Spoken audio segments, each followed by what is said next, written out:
daunting to stand here after Ambassador Brownback. I think, could we take a moment and give him another round of applause? Yeah.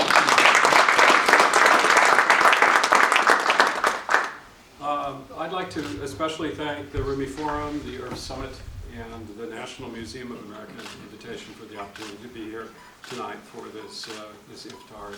It's an honor to be with these distinguished guests and with all of you.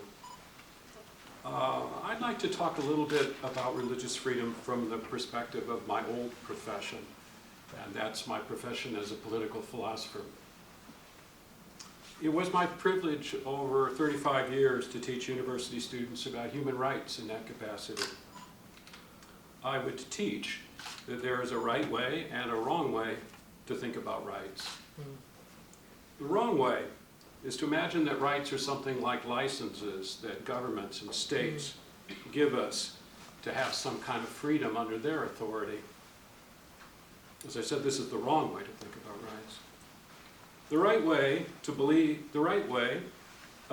think about rights is to think about rights as a check on government, a limit on the power of the state. Your freedom to choose religion or not, to practice your faith or not, belongs to you, inherently. And I personally believe, as a Catholic, along with Ambassador Brownback, that freedom comes from the Creator. In this way of thinking, the right to freedom of religion is a check on the power of the state, and the freedom that we have that is protected by this right is the freedom to understand and to live our lives according to what we personally believe is transcendent or sacred. This is the freedom to live our lives according to something, in other words, higher than the power of the state.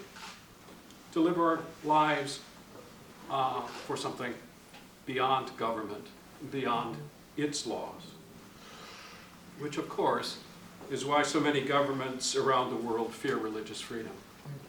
I'm just back from visiting a number of these countries in my capacity as a commissioner in USCIRF, and have been shouted at by government ministers now in several countries. Wow. With authoritarianism surging around the globe, religious freedom is increasingly under threat for this reason. These governments fear religious freedom. Authoritarians fear the belief that there is a higher authority than their own. In my personal opinion, and I again want to stress that I'm here in my personal capacity and not as chair of USCIRF. In my personal opinion, this is why, speaking now as a political philosopher as well, this is why the right to religious freedom is so utterly critical at this moment in history. Why we must defend it around the world. When this right is shaken, then all other rights. I like the idea that I heard that this was the anchor right you mentioned earlier on. When this right is shaken, then all other rights, all other checks on the power of the state are shaken as well. At this challenging moment in our history, faith groups representing all religions must join together in solidarity to defend this fundamental right and freedom.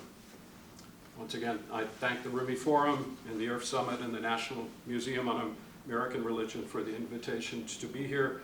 And to distinguished ladies and guests, here I'm going to stretch my language skills.